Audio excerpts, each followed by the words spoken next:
Hi guys, Assalamualaikum. Welcome back to my YouTube channel.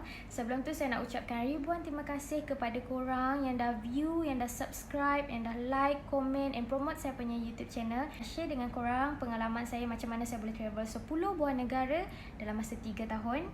Dan 7 antaranya adalah semasa saya bergelar sebagai seorang mahasiswa. Masa degree dulu, saya memang betul-betul nak graduate on time. Tapi bila result semester 4 keluar, saya fail 2 subjek. Masa tu memang rasa macam, okay, aku terpaksa extend 1 semester untuk repeat 2 subjek. Sedih, memang sedih. Masa dapat tahu je yang saya fail 2 subjek masa semester 4, perkara pertama yang terlintas dekat otak saya is saya nak pergi Bali. Kenapa Bali? Sebab Bali is the most beautiful island as you guys know. Sebab saya nak tengok panorama dekat sana. Saya check tiket, KL nak pergi Bali 89 saja. And Bali nak balik KL pun 89. Murah sangat. Takkan kita nak pergi seorang kan. Lepas tu saya tanyalah dengan kawan-kawan, korang nak tak pergi Bali? And most of kawan saya masa tu memang tak dapat. Sebab yelah semester 5 dah nak start kan. And saya terus message dengan kakak saudara saya, Kak Tija. Saya tanya dia, Kak, akak nak tak join saya pergi Bali? Sebab tiket murah, 89 saja. Lepas tu Kak Tija pun cakap, okay jom, akak jom. Kat Bali tu guys, I am having so much fun. I langsung tak fikir masalah. Enjoy the panorama, the culture. So bila balik daripada Bali tu, itu adalah antara pencetus untuk saya terus lagi niat saya untuk travel. And kebanyakan masa tu semua tak dapat nak. Sampailah saya buat iklan dekat Insta story saya. Saya buat iklan, I'm looking for female backpacker yang tak cerewet. And masa tu memang banyaklah saya dapat respon daripada saya punya yang betul-betul serius nak follow saya punya travel plan adalah Zai. So Zai, kalau kau tengok video ni, kau subscribe aku punya YouTube channel. Kita orang naik ETS sampailah ke Padang Besar. So from Padang Besar kita orang masuk Hat Nyai, and from Hat Nyai kita orang Bangkok, Thailand. Kita orang stay for almost 2 days. Banyak negara tapi saya nak start from Indochina first, yang dekat-dekat lah dengan Malaysia. So alhamdulillah tercapai. Kita orang berjaya travel backpack secara berdua dengan Zai. Kita orang pergi Thailand, Cambodia and Vietnam, from south to north Vietnam. Masa dekat Thailand, on the way nak pergi ke Cambodia pakai train, masa tu pun ada juga cerita menarik di sebalik kita orang dekat sana. Masa tu kita orang ingatkan boleh tidur dekat orang punya terminal. Macam kita ingatkan macam kita boleh lah tidur 2-3 jam lah kan dekat airport ke apa. Rupanya dekat sana tak boleh tidur. Rupanya dekat terminal orang tu memang banyak sangat homeless. Memang agak bahayalah. Masa tu Zai memang banyak kali lah tanya, Mira boleh ke tidur sini? Alah, tidur je lah buat. Polis yang jaga dekat kawasan terminal tu, dia first dia cakap dalam bahasa Siam, but we don't get it. And kita orang cakap in English lah kan. Lepas tu rupanya dia cakap dekat sini tak boleh tidur, dekat sini bahaya.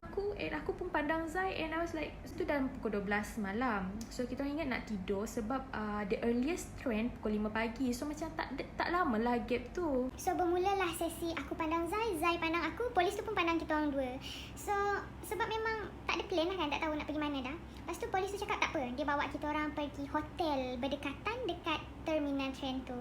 Lepas tu by the way, polis tu lelaki. Masa tu aku dengan Zai pun macam was-was jugalah nak ikut polis ni. Nak ikut ke tak kan, takut something happen ke apa ke. Tapi kita orang beranikan diri, pergi follow je lah polis ni. And rupanya polis tu memang betul lah, dia tunjuk kita orang direction. Dia cakap, okay, kat sini ada hotel kalau korang nak tidur. Okay, lepas tu hotel pun penuh, kita orang pun tak tahu nak pergi mana. So polis tu pun macam, dia pun macam dah what we call that, dia pun macam dah tak tahu juga lah nak buat apa. Lepas tu kita orang pun balik pergi kat train tu. Masa pergi train tu balik, kita orang jumpa seorang abang Patani ni. Abang Patani ni dia pandai cakap Thailand, and dia pandai, mesti dia pandai cakap Thailand kan. Dia pandai cakap Thailand and dia pandai cakap bahasa Melayu. Tapi bahasa Melayu dia bunyi slang Patani lah. So masa tu kita orang pun macam minta tolong jugalah dengan abang ni, macam mana apa semua kan. Rupanya abang Patani ni pun dia pun mengalami masalah macam kita orang. Dia ingat tanya, where you from? Lepas tu kita orang cakap, we are from Malaysia. So dipendekkan cerita, saya, Zai dengan abang Patani tu tidur dekat balai polis. So tu first time lah kita orang tidur dekat balai polis. Abang polis tu memang baik lah, memang baik. Dia sudi sediakan tempat untuk aku dengan Zai bermalam sekejap. Masa tu aku dengan Zai macam bergila-gila lah tidur. Dekkan cerita sampailah pukul 5 kita orang dengar macam bunyi announcement yang kaunter dah dibuka lah kan. Dan Zai pun pergilah dekat kaunter untuk beli tiket untuk pergi ke Cambodia. And then bila dah dapat tiket, jalan untuk masuk dekat kita orang punya train tu. Masa on the way jalan tu terdengar satu kumpulan lelaki ni memang ramai. Dok cakap Kedah, dok cakap Utara. Ada orang Malaysia ni, Zai cakap kan. Lepas tu diorang pun pandang kita orang. Kita pun cakap hai, Assalamualaikum, Malaysia ke kan. Tegur rupanya orang Malaysia dari Kedah. Lepas tu diorang pun sama nak pergi Cambodia. So masa dalam train tu kita orang berkenalan lah dengan abang-abang ni. Ramai lah diorang dalam 20 orang macam tu. Diorang pun sama nak pergi Cambodia. So masa dalam train tu kita orang berkenalan lah dengan abang-abang ni. Ramai lah diorang dalam 20 orang macam tu. So masa dekat Cambodia tu macam kita orang sebenarnya agak risau lah masa dekat Cambodia sebab banyak kita orang dengar cerita yang agak kurang enak dalam internet. Lagi-lagi kita orang pergi berdua. Lepas tu masa masuk Cambodia tu nak chop immigration, dia punya immigration tu minta duit dengan saya around $2.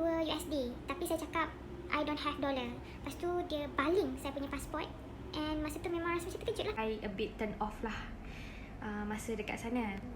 Lepas tu kita naik bas. Bas tu on the way nak ke Vietnam lah. Tapi I think maybe diorang dah berkomplot lah dengan orang yang jual SIM card. So diorang berhentikan kita orang dekat tempat jual SIM card. Masa ni Zai kena scam. Nasib baik saya tak beli SIM card tu. Dia macam diorang memang mendesak lah untuk beli SIM card ni. Dia cakap belilah SIM card ni sampai ke Vietnam boleh pakai. SIM card tu memang mahal gila. Tapi alih-alih bila sampai Vietnam tak boleh pakai pun, tak boleh on pun. So kena scam lah. Masa nak masuk Cambodia tu, tempat tu nama dia Poi Pet. Poi Pet ni antara border between Thailand and Cambodia. So masa nak masuk Cambodia tu kita orang kena lah. Aku dengan Zai jalan kaki nak pergi ke tempat immigration untuk chop tu.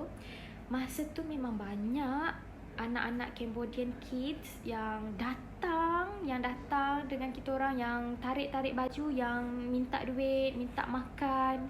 Bukannya kanak-kanak je, orang tua pun ada, perempuan pun ada. Masa tu memang saya dengan Zai takut lah, memang cuak. Kita tengah tengok direction kan dekat mana ni tempat nak chop immigration ni kan. Jalan sana, jalan sini dah lah. Diorang memang follow kita kan. At last Alhamdulillah lah jumpa juga tempat untuk chop pasport. Setelah menempuh berbelas jam sampai tak berbelas jam jugalah daripada Thailand masuk Cambodia nak masuk Vietnam. Akhirnya saya dengan Zai Alhamdulillah sampailah kat bandar Ho Chi Minh. Masa tu barulah rasa ya Allah lega sangat sebab dekat Cambodia ni diorang pakai USD. Diorang tak pakai mata wang diorang sendiri tau, diorang pakai USD. So to me that is scam lah to me. So kalau korang rasa tu bukan scam, korang boleh share komen korang dekat ruangan komen nanti, okay? Masa dekat Vietnam tu pun saya dengan Zai ada kisah jugalah masa tu. Okay, bila kita orang dah check in dekat hotel, kita pun turun lah. Kita orang nak beli tiket bas untuk pergi tu North Vietnam, iaitu Da Lat. So kita orang nak beli tiket bas. So kita orang jumpalah travel agency ni. Lepas tu mungkin aku dengan Zai ni over excited lah kot. So tak sabar nak berangkat pergi ke North Vietnam kan. Unfortunately, beg bekalan makanan kita orang tertinggal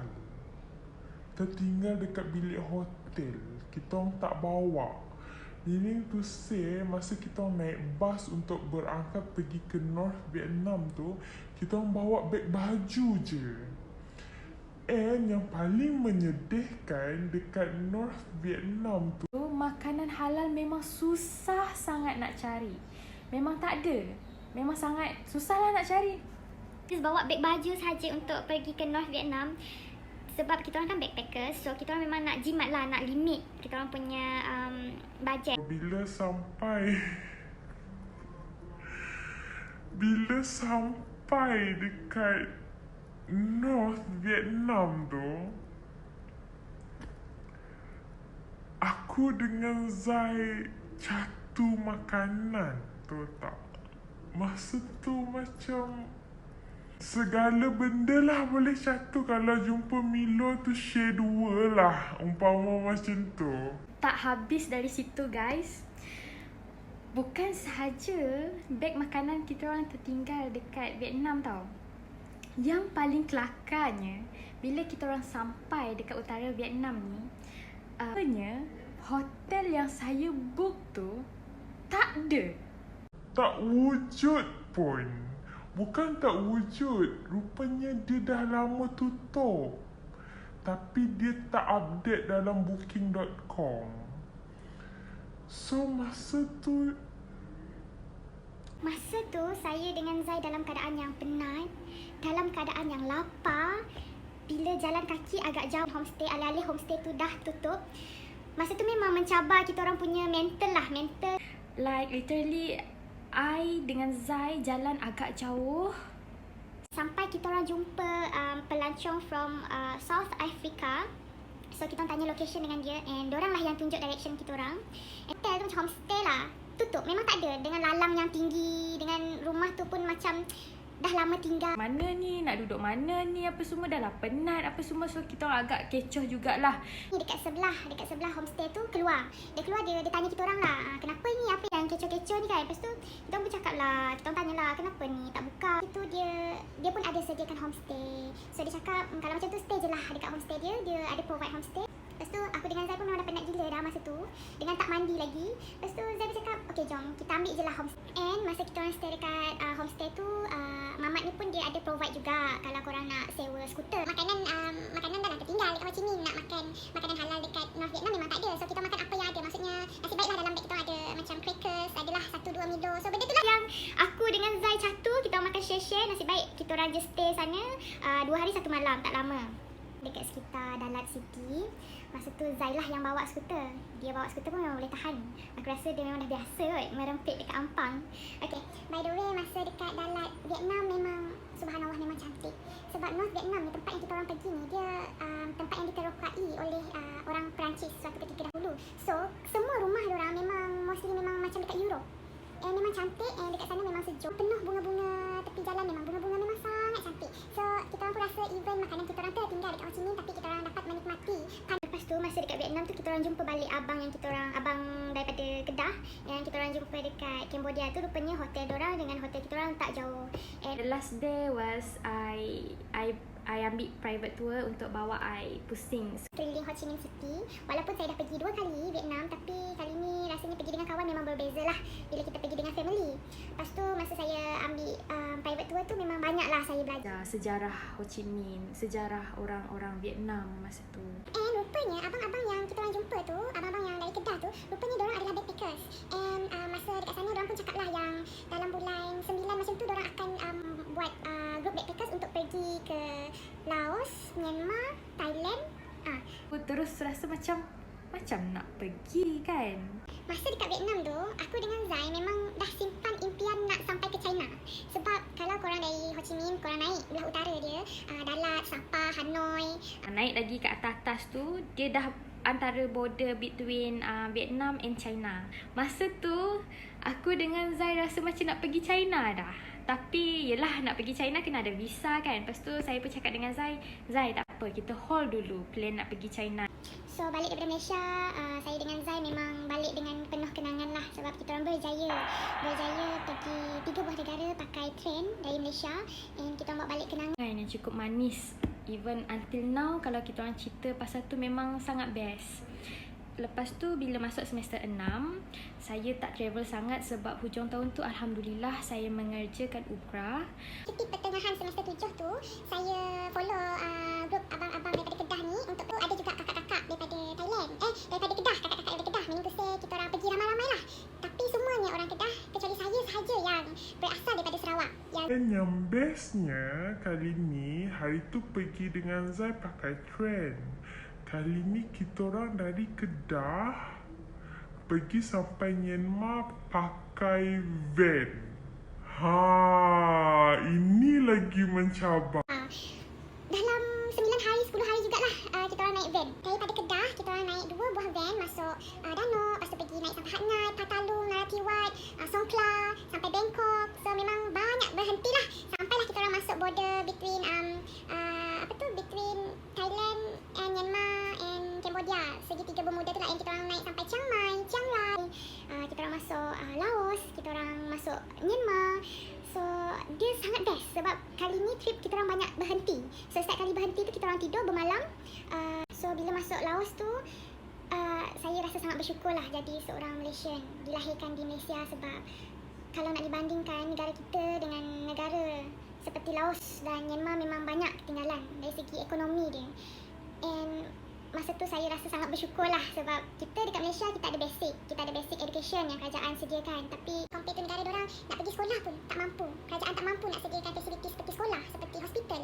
And masa masuk dekat Myanmar tu, even human trafficking is real dekat sana. And masa tu kita orang punya tour tu nak bawa kita orang kat satu kawasan untuk tengok sendiri human trafficking yang diorang duk masuk sumbat orang dalam lori tu, tapi kita punya kumpulan tak nak. Dari Myanmar tu baliklah ke Thailand, dia macam dia naik ke atas lah, dari arah utara macam tu. So kita orang dah sampai ke Myanmar tu, kita orang turun balik sampailah masuk Kedah balik.